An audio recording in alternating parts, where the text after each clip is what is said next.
right, men, I am back. I took a few days off and I got to tell you something. I am fucking pissed about it. Here's why. First of all, I just celebrated my 40th birthday, something I'd been leading up to, getting in the best physical shape of my life, which right now I'm at that shape, the best I've ever attained. And I'm just going to keep diving in. But here, I want to tell you why I'm so upset, more importantly, at myself. The point is, this happens to so many of you guys all the time. We have this going on and we get off track. And I had a fantastic 4 days with my team, with my wife, with my boys, with my family, with my friends. I had guys flying in for my birthday party. We went golfing. We went out to dinner. We had a few drinks. We had some cigars. I had a cigar roller at my party. My wife knocked it out of the park. My wife is the most incredible woman that I know. But what did that do? It pulled me away from my mission. It pulled me away from focusing on my nutrition, my training, my daily vlogs. Those types of things is what it pulled me away from. And too often, I know now at 40 years of age that I'm really good. I'm really consistent for weeks or maybe over a month, maybe 6-7 weeks. And then I get to this point where it's like, man, I start to fall off and it bothers me. And here's the thing, man, it should bother you. And we give ourselves so much leeway in doing this. Now you guys can be watching this, be like, Paul, it's your 40th birthday. You should have done all those things. And I don't disagree. But part of me goes, it pulled me away from what I'm really trying to do as a man. And it got me thinking about today, there's too much comfort. There's too much leeway. There's too much disconnection. There's too much Mr. Nice Guys out there.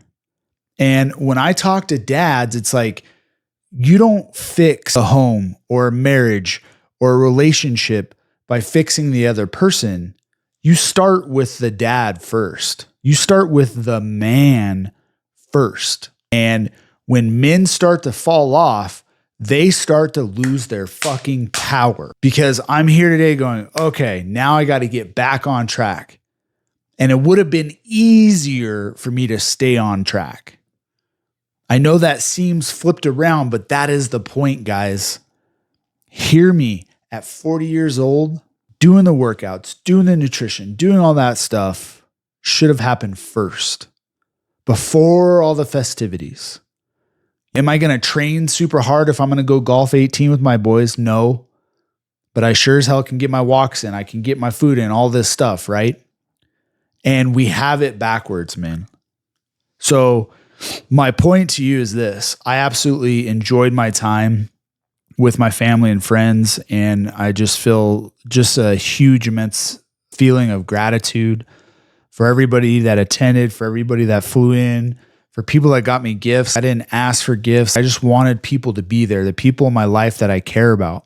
I have so much gratitude for them. I have so much gratitude for my family and my wife who put this fantastic event together. We're talking about memories. We're making new memories. We're being silly and we're just having fun. And that's important too.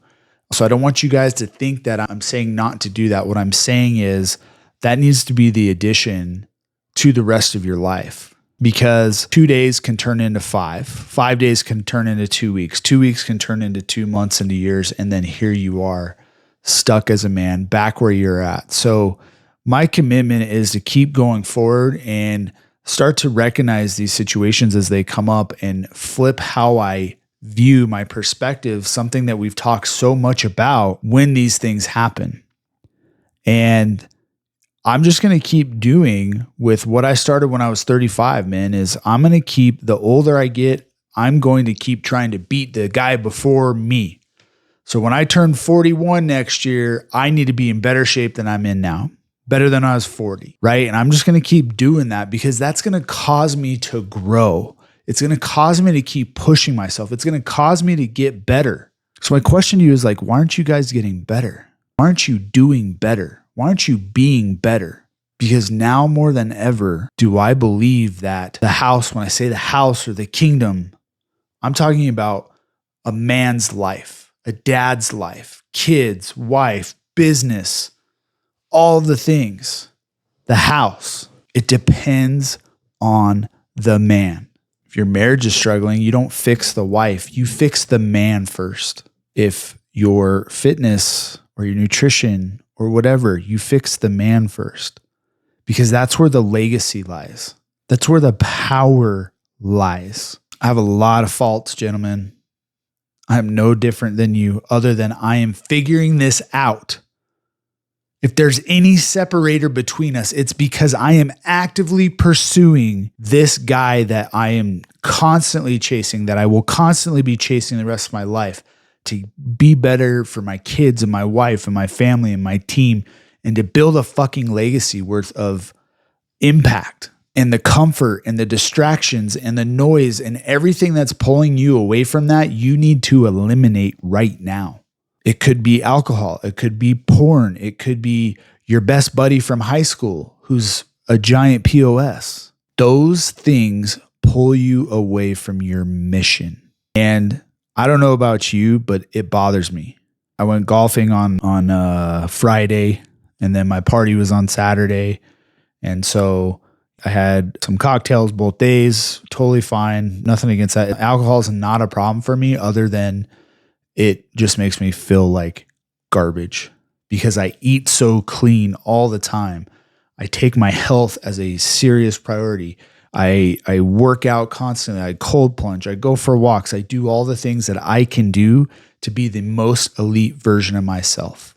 So when I do those things, it pulls me away. And what ends up happening, I can tell you, from year 39 to 40 was probably the less amount of drinking alcohol that I've ever done in my life. And the older I get, the less I do of it, because I am so committed to being the best version of myself. And I cannot fucking understand why you guys aren't. I get it. Their dads are busy providing for their family. They come home, they just want to drop in the couch. If that's you, there's a problem. If you're not chasing your wife to be intimate with her every day, there's a problem. If you're not exerting yourself physically, there's a problem. If you're not doing mental reflection and building your mental fortitude, there's a fucking problem. If you're not connecting spiritually with Creator, there is a problem. You have to be pursuing all of those. So why aren't you doing those things? Why aren't you doing the things that you need to do? Because the coin has flipped for me, gentlemen.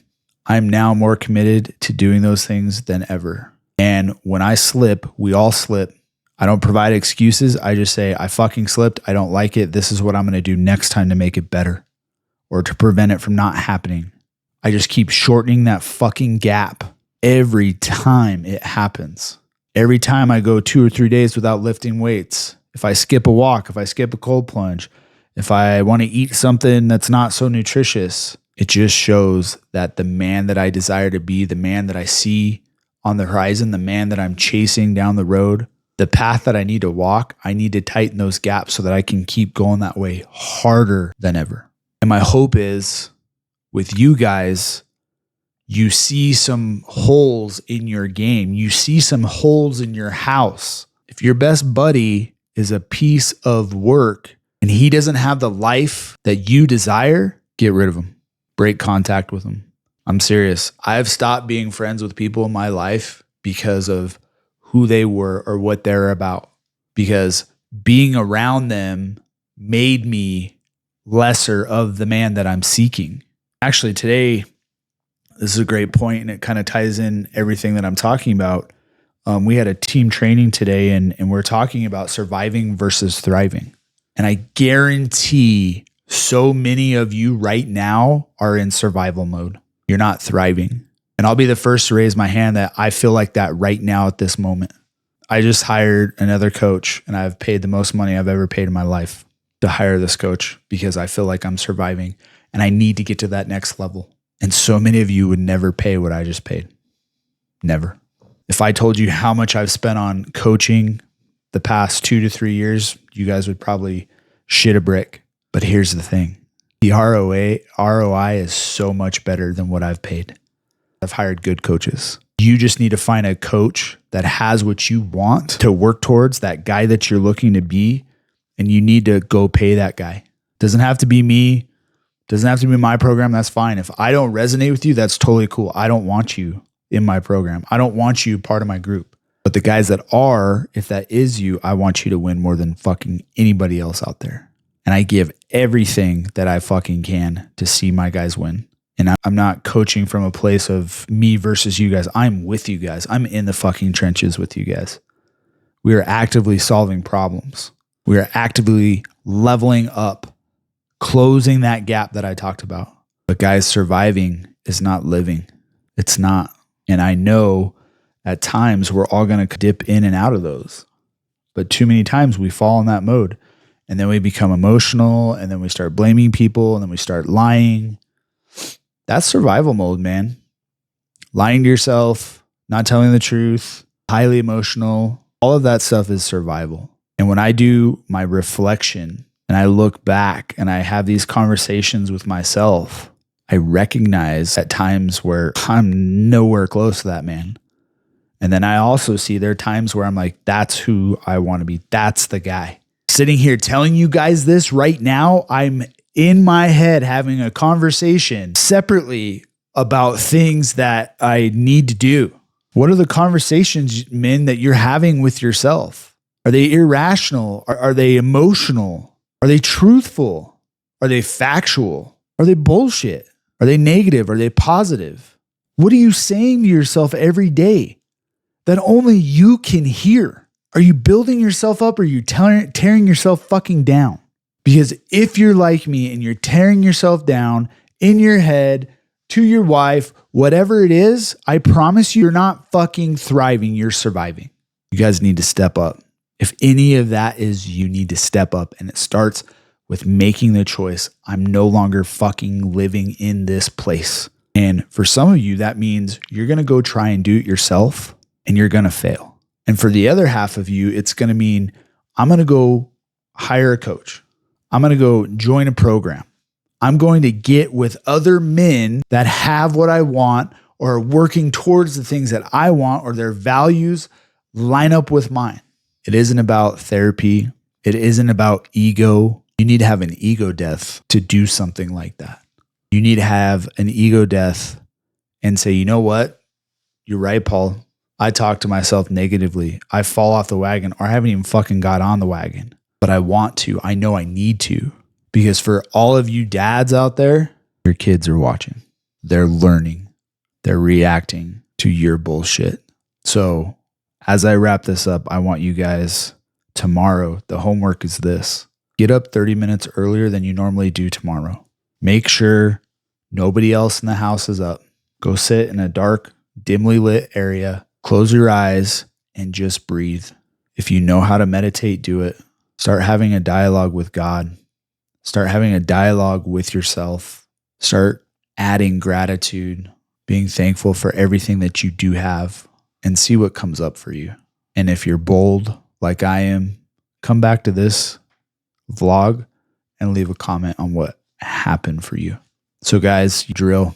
Until tomorrow, dominate daily.